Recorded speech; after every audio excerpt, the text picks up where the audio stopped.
Have you been wanting to lose weight and get healthy? Now's the perfect time to start Nutrisystem. Enjoy your favorite foods made healthier, delivered free to your door. Right now, you can get Uniquely Yours Ultimate, our most complete foolproof plan at an amazing price. Order today and save 50%, plus get an extra $40 off. Go to Nutrisystem.com/save and discover what millions of people already know. Nutrisystem works. Limitations apply. See website for full offer details.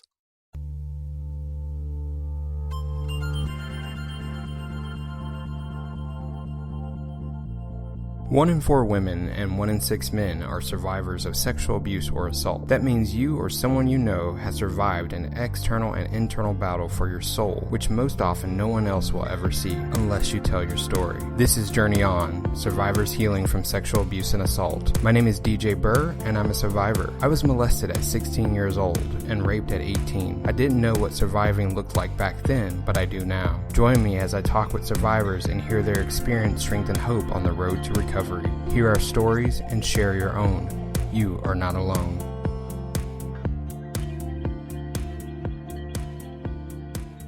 Welcome to Journey On. Thank you for joining us for another exciting episode. I'm DJ Burr, and today I am speaking with author Eddie Kedge. Welcome. Thank you. So Eddie, tell me, what was appealing about coming on to Journey On when I asked you? Well, I was familiar with season 1, and you had a lot of really compelling guests. And I must say, people I would not expect to hear. James Reyes comes to mind. And that was an interview that was both illuminating and disturbing. And although I'm not in the category of Mr. Reyes, I am also illuminating and disturbing. And so I thought it would be a good fit. Great. Well, that was one of the most interesting interviews that I had, and I'm glad that I had that interview. And some of our listeners reached out prior to me doing that interview. I kind of put it out there to a select few, and they said absolutely tell his story. And so I think it's important to tell all of our stories.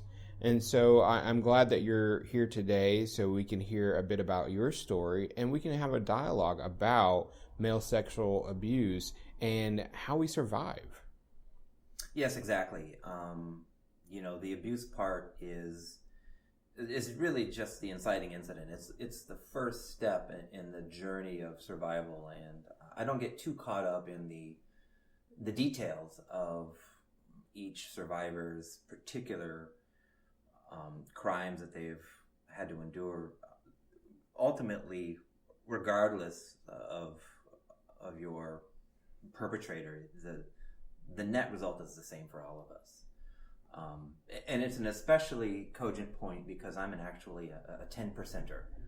So if we look at the statistics, 90% of children who are abused by somebody that they know, either a trusted family member that they love, or a family friend, or some incidental person who they are aware of. Only 10% of the people who are abused as children actually get abused by a stranger. And I'm a 10%er. And I used to go to a lot of events. And I have a good friend, and he puts on a really great presentation. And he would start the presentation with, "It doesn't happen.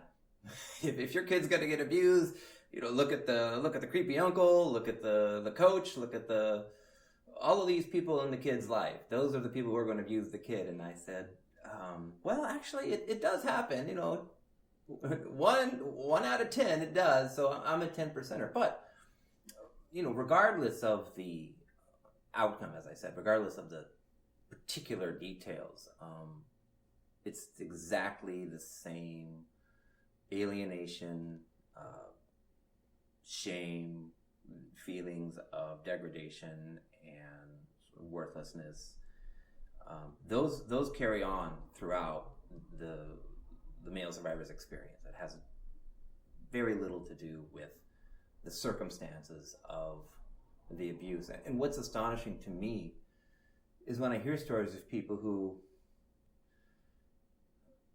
seem like they did not have a very, I don't know, profoundly traumatic experience are just as affected as people like me who had a much more terrifying situation occur. And I could get into that a little bit if you want to hear it. I think it might be helpful for the listeners to hear a snippet of what happened. Okay. Well, in 1980, I was in first grade. And I was an only child, still am.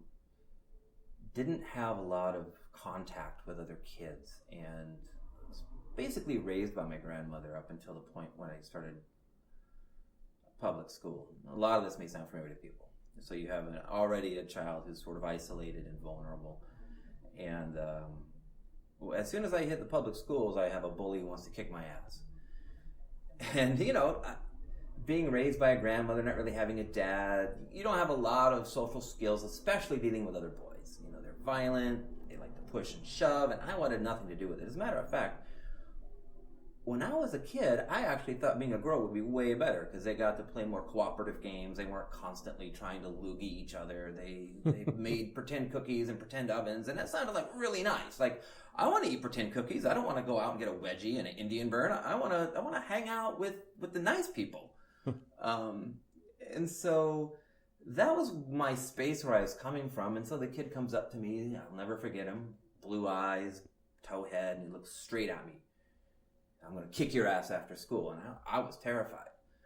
And I knew that if I hung out after school with our old daycare, which was right adjacent, that I was going to get my ass handed to me. And I just, that was not something I was up for. And so I ran away. And I didn't just run home. I ran all the way through town. I ran to the highway. It's getting dark. I'm lost. I don't know what to do. I'm hoping that I'm going to see my father. When I was about 6, my mother remarried and I was adopted by a man who became my father, the only father I've ever known. And I was thinking, okay, well, he drives this highway every day. I'm going to spot his car and he'll take me home and I'll get out of this situation. Well, I never saw his car and the sun's going down. But I did see one car and it was driving very slowly. Back and forth. And this is rush hour. So you've got these lights zooming in every direction and there's one car who's doing about 25 miles an hour. And I can feel his stare. I can see the driver and he's looking at me. Well, I freak out and I run. There's a Alpha Beta supermarket about a half mile away, and I was familiar with it because we'd go shopping there, and I thought, this is a safe place. And I make it about 3/4 of the way to the Alpha Beta supermarket, and where is this car now? It's right there in the parking lot waiting for me. And I turn around, I spin the other direction, I run back the other way. And, at this point, I'm in a pure panic. I'm 7 years old, and I've just got tunnel vision. And all I know is just like the terror, like the deer in the headlights. And so I'm not thinking clearly. I don't realize the futility of what I'm doing. And so the man, ultimately gets out of his car and captures me and drives me to a vacant lot where he disrobes me and sexually assaults me.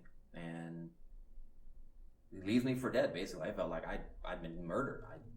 I didn't understand what was happening to me, and I didn't understand, why anybody would do this, and I was just numb.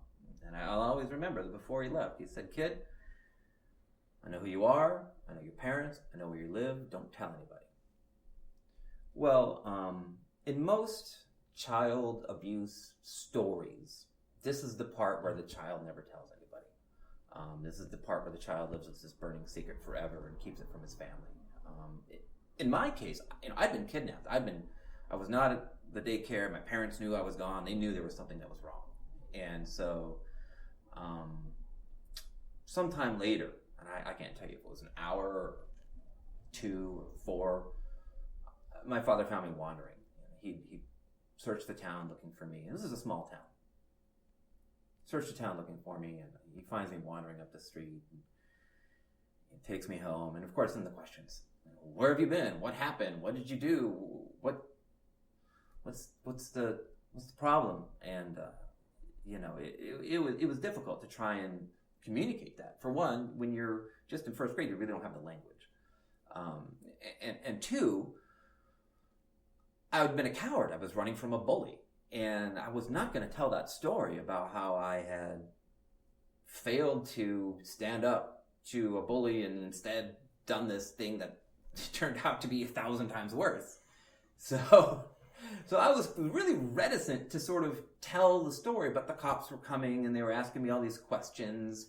Who was this man? What did he look like? What was his car? Did you get his license plate? Did he touch you? And these were questions that I was answering grudgingly, but I really didn't want to relive this moment in front of my parents, in front of the cops. And so when it came to those sort of personal questions, I nodded yes that he touched me, and they asked me if he made me touch him, and I nodded yes, that happened too. And so the cops took my statement and they take me down to the hospital. It was actually the same hospital I was born in, a small town. Wow. And they're ready there for me, and they put me in the exam room, and they do the whole once-over with the doctor, which, by the way, felt like another violation because it's the same sort of, strange man, but this time under high-watt lights. And so he looks over every inch of my body to look for bruises, scars, any kind of signs of abrasion. And after that, we were taken to the police station, and the police, to get the composite artists. And, I remember everything that happened. I remember every detail, but I can't remember the things like what his hair color was or how tall he was or, the things like that. You don't think of that as a child. You just think of like, oh my goodness, why is this happening? And how can this be real? So I was not a very good witness. And as far as I'm concerned, the gentleman, I'll use that term loosely, the gentleman was never caught. Ultimately, I read some archived newspaper stories from that same time. This was January of 1980. And the newspaper indicates that this was a serial offender, that 2 other boys had been molested by somebody who fit the similar description as the man that I had told the police about. So we have a serial offender who keeps getting more and more aggressive in his attacks. And I looked at the mug books. I didn't see anybody I noticed. And finally that night the detectives said, "Okay, well, you can go home." And it must have been close to midnight by that point. And I was just exhausted. And I'll never forget driving home in the car, and I feel safe again. Like the backseat of the car, just in the dark, it's quiet. And I hear my mother's voice break the silence, and she says, "Eddie, we're not going to tell anybody about this."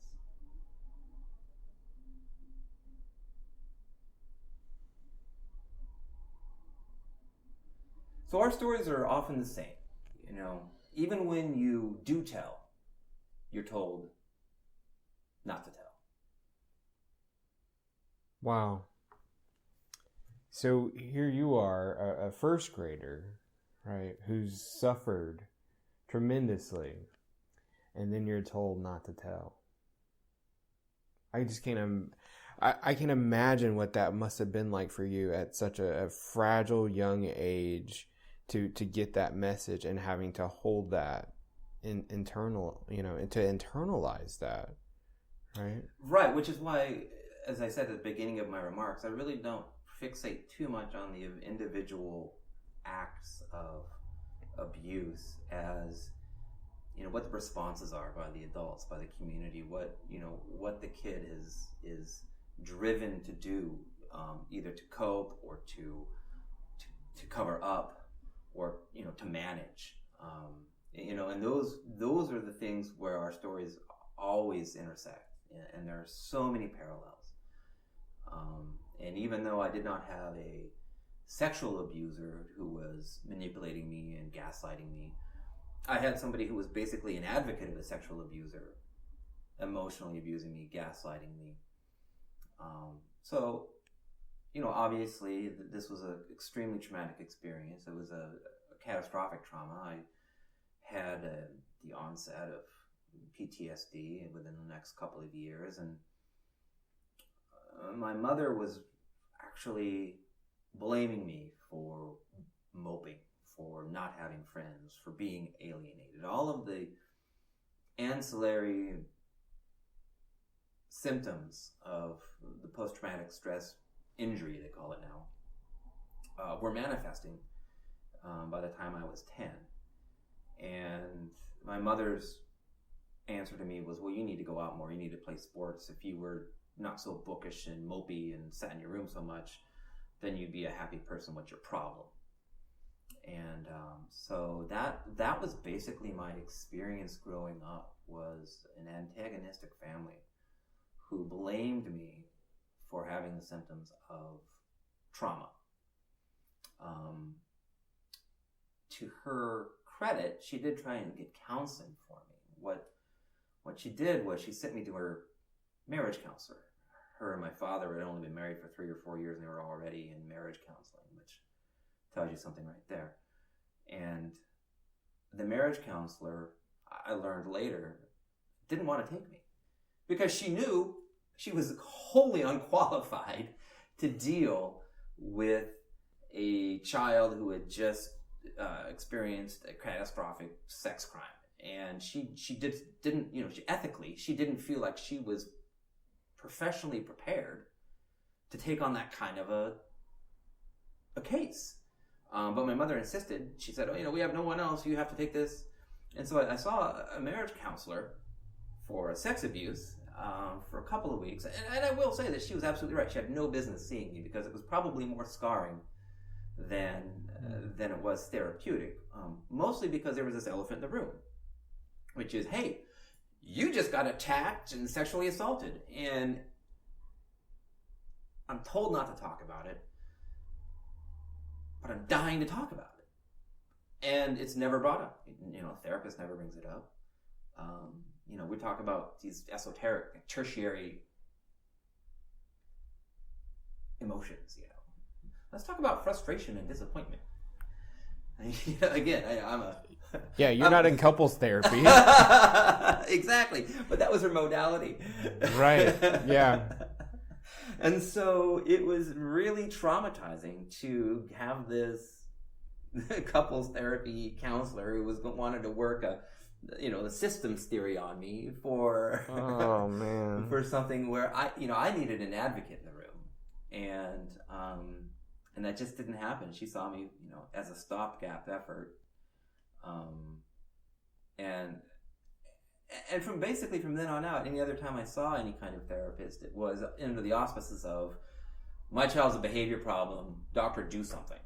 He's failing in school, let's test him, do something about his failing in school. He's defiant, doctor, do something about this kid who's defiant.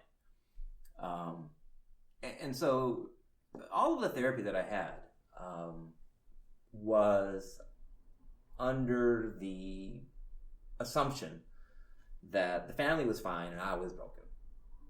It had nothing to do with the toxic system that I was living in that was gaslighting me, the denials, the refusal to accept the fact that I was increasingly experiencing the symptoms of post-traumatic stress, including suicide ideation. I was in 7th grade. I remember I was already trying to think of ways to die in 7th grade. So there was absolutely no support on behalf of my family. And, I will say this. None of these dysfunctions bloom in a vacuum. So my mother was an orphan of divorce and alcoholism, and her own mother, who was a single parent who had to work. So she was extremely lonely, maladapted person, and I think that created a narcissism in her that prevented her from having the most basic empathy. That if you study the narcissistic personality disorder, those usually start in childhood and adolescence from people who feel like they're unwanted and lonely, and so they invent these grandiose narratives. Similarly, the father that adopted me came from a traumatic background. He was an orphan too, but he was orphaned by extreme addiction. Both of his parents were raving alcoholics. His father was functional, and his mother was just a stay-at-home drunk who was, provided absolutely no support or any kind of love. And so you have two people who are already extremely damaged, now with a son who's also extremely damaged. And so while I cannot accept the fact that they decided to sort of just throw me under the bus and not deal with these problems, I can sort of understand Sure. how they could be as seemingly callous as they were. They didn't have the skills. They didn't have the skills, and more importantly, they weren't interested in gaining the skills. Yeah. I'm a parent, and I didn't have the skills either. But the one thing that I realized is you can get the skills. It's not... You can get them. You can get them, and it's worth it. Absolutely. And unfortunately, sometimes there's so many internal barriers that a person has to get through in order to get those skills. And along the way, their children may suffer. And you mentioned, you didn't have an advocate in the room. When did you get an advocate? Or did you ever get one? I'll tell you one more quick story about never having an advocate. So, Okay.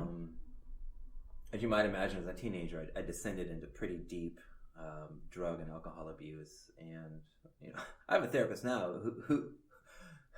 who posits the fact that I was so immersed in that culture of drug abuse. It was mostly, pot and taking some mushrooms, which, oddly enough, they're using,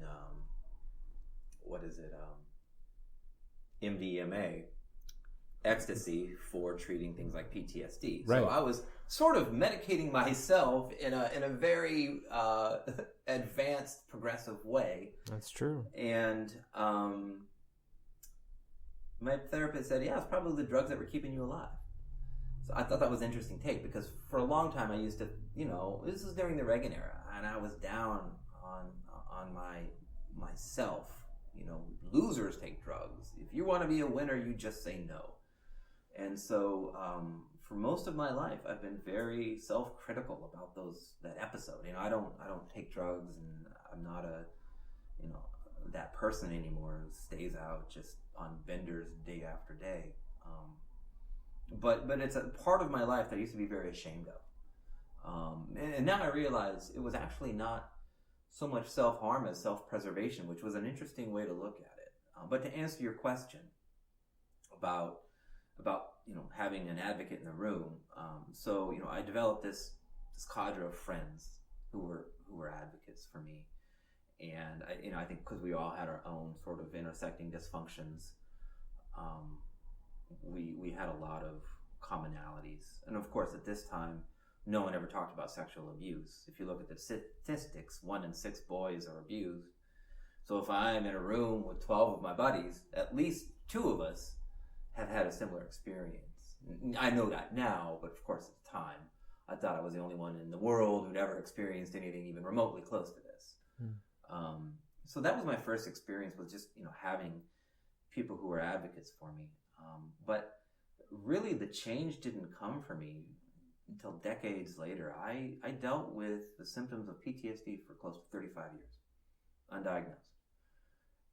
I was gaslit the whole time. So even as a 25-year-old or a 30-year-old, I still had a relationship with my mother who was still telling me the same things.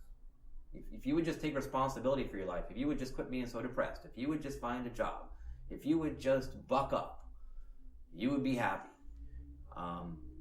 And the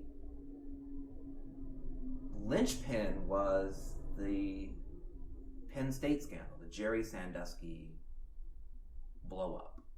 And it was really triggering because, here you have this guy who's this massive offender.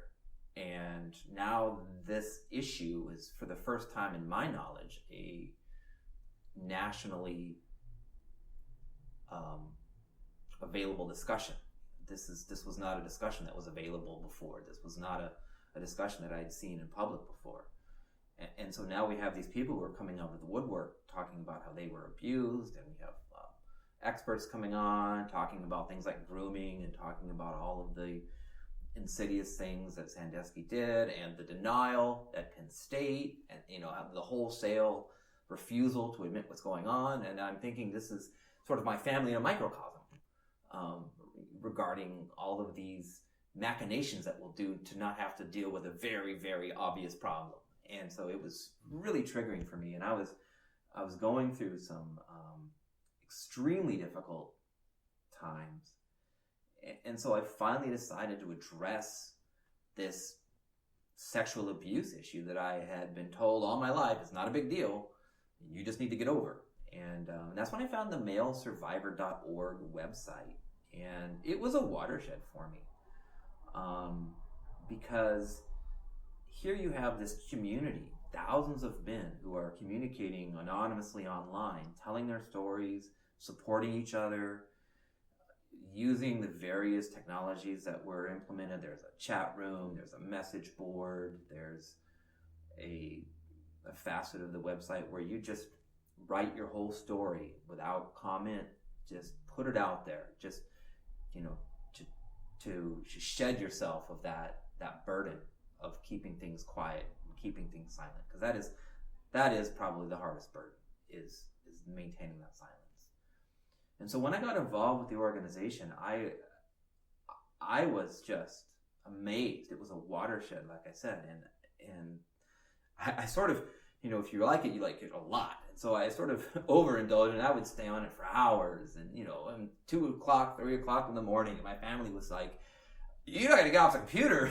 But this was the first time I'd ever engaged in an experience with peers, like true peers, who were honest and supportive and who had walked the road that I was beginning to walk. They had a lot of sage advice about what the path is for the survivor.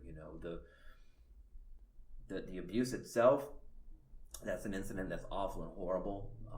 But sometimes the path of recovery is equally as traumatic because of all of the suppressed feelings, all of the flashbacks, and the things that you don't want to remember that you can't escape.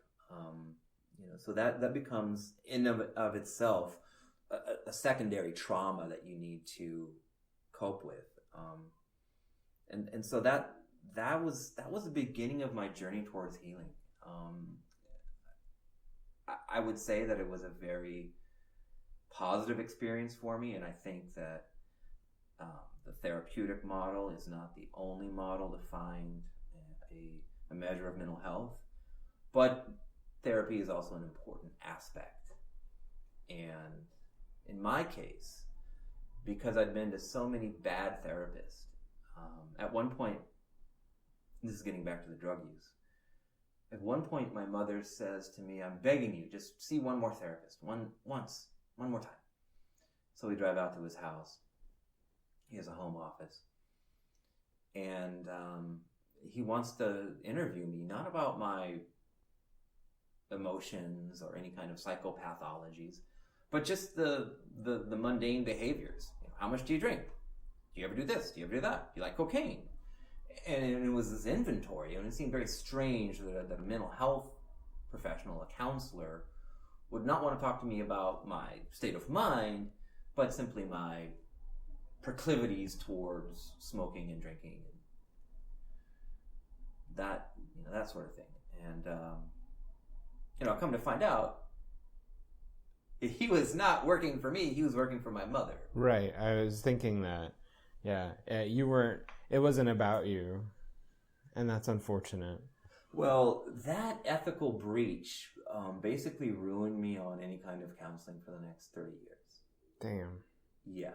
So, it's on me for being a maniac and not seeking counseling, even though there are bad counselors out there. And I think as survivors, if you're listening to this and you've seen a few therapists on your own, you probably are shaking your head in agreement right now that yes, many of the people that you go for counseling are really not equipped to deal with the sorts of issues and there's a high bar. There's a steep curve for people who need specific sexual abuse counseling, and not every counselor who hangs a shingle out is actually competent to do that. Right. So you might have to do some homework. Well, and you also have to be cognizant enough to realize that if it's not going well, that you have the power to end the relationship. At any time. At any time. The counselor works for you. And if you're getting a weird vibe, if you're not connecting, if you don't feel like there is a positive relationship between you and your counselor, unless you're under some court-ordered, therapeutic mandate, you can walk out at any time. And I think a lot of people are reticent to do that. And I'll say one more thing about therapy in general, because I've seen a lot of okay therapists, not terrible. And when I was really taking my recovery seriously, one of the first persons I saw was somebody who was a CBT therapist, which is cognitive behavioral therapy, which I recommend.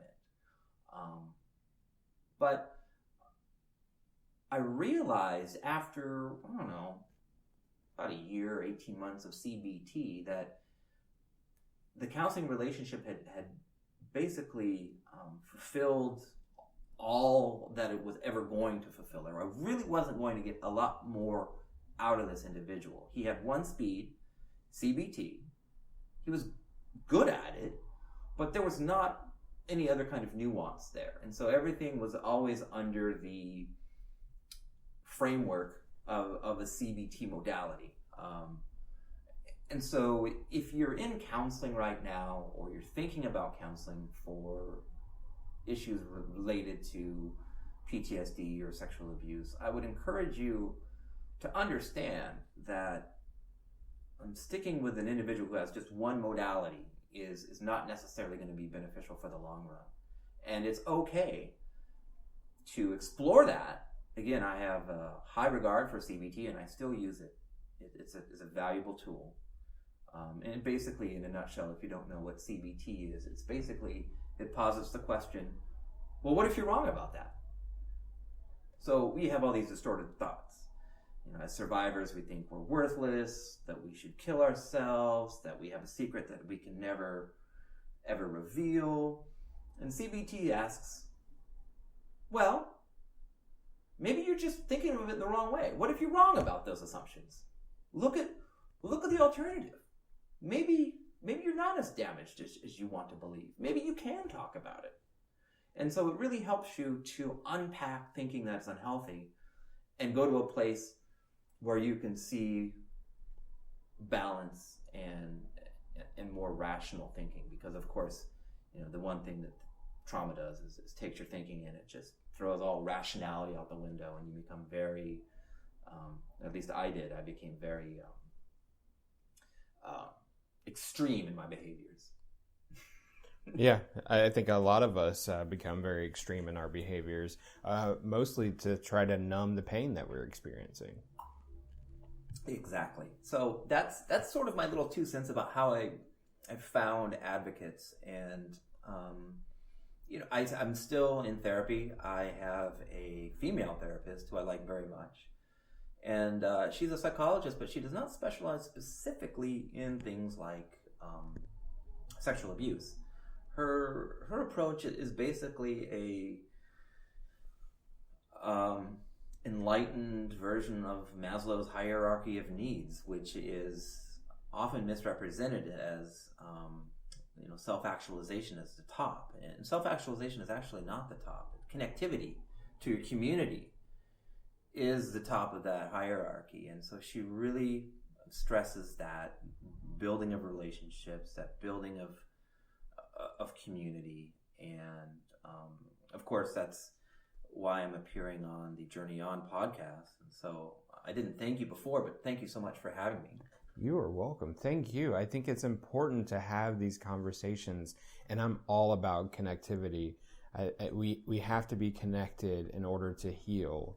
And that's how, I'm in recovery from my addictions. And that's through connection, right? We can't do this in isolation.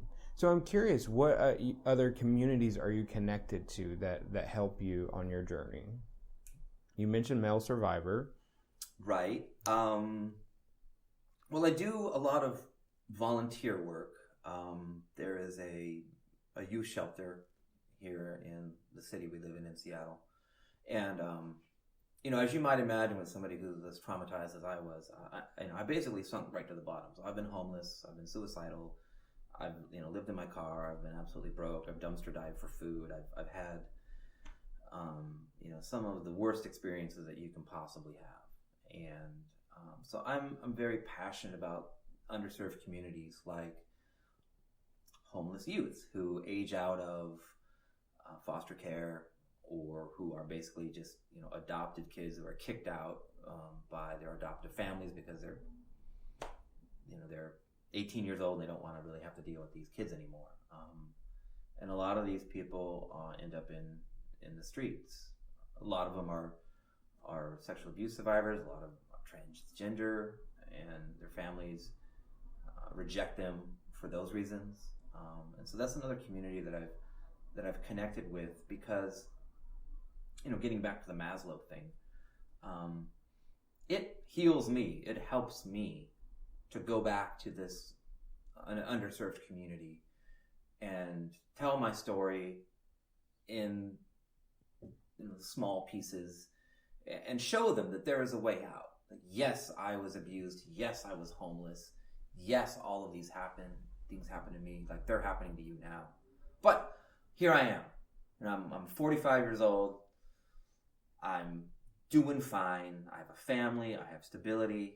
I have all of the things that you are being deprived of right now. I've finally been able to gain, and it's really empowering to be able to return to a community and be an example of recovery, an example of change, and to help them see that yes, it is possible.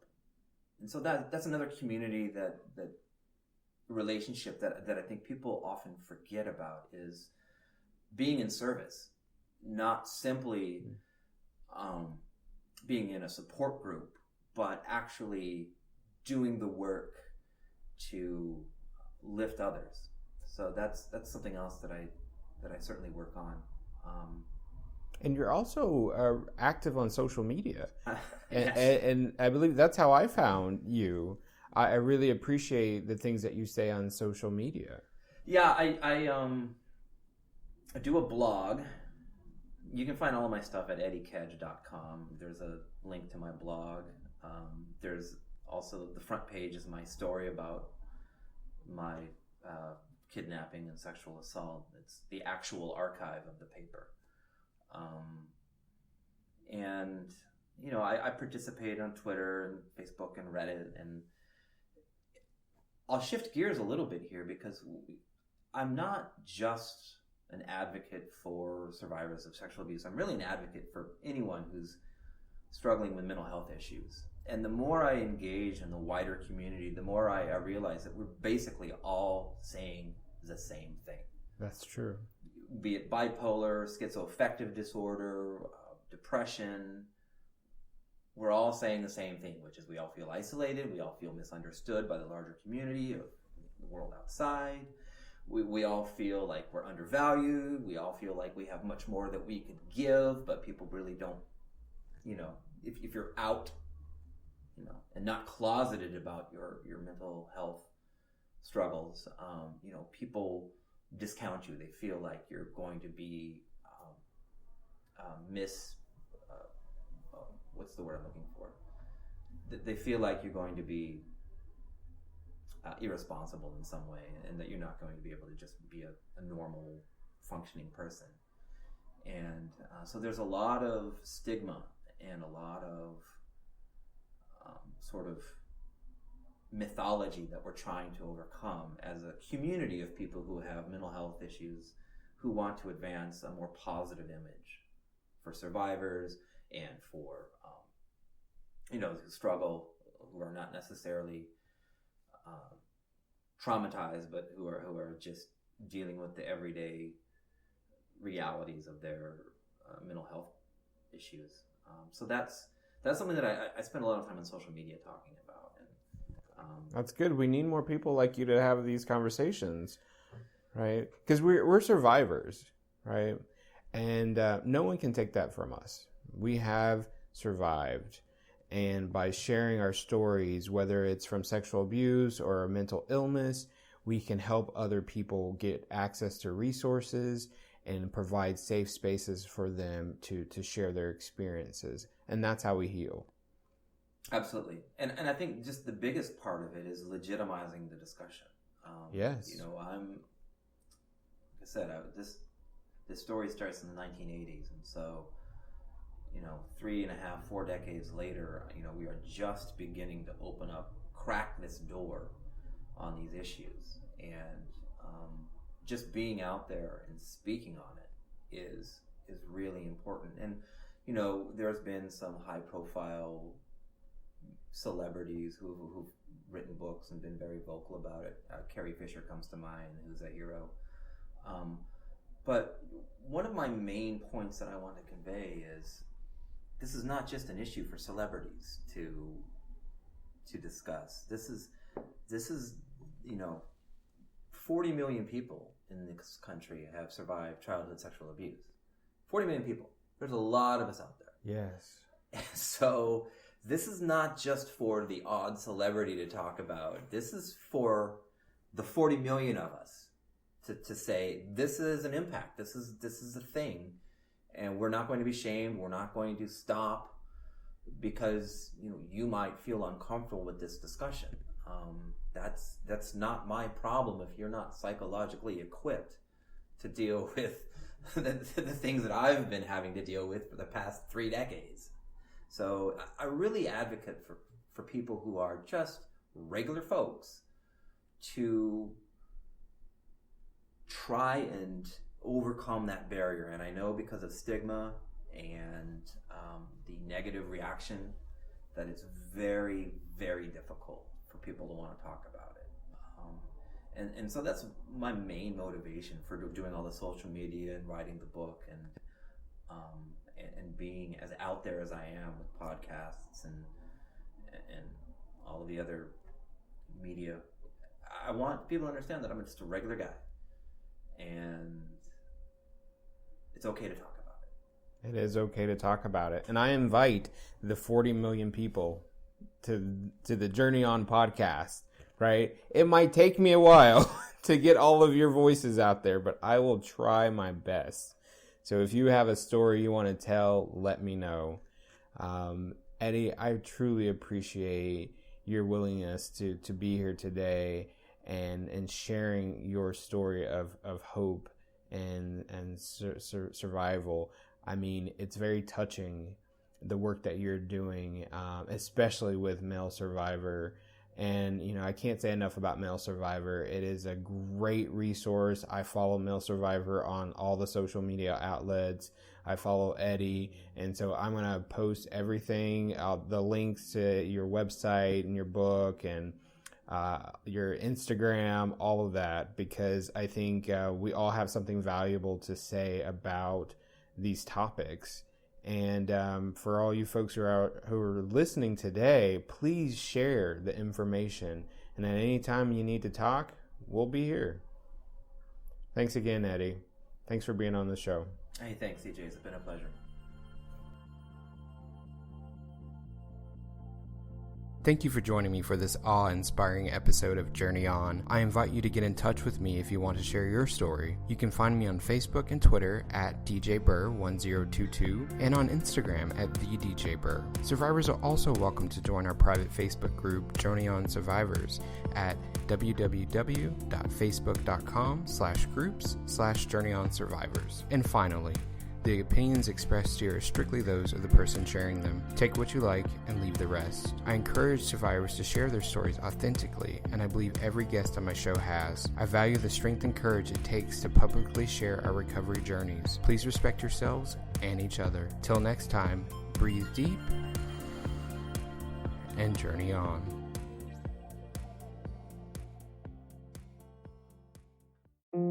You've worked so hard for all the things you have.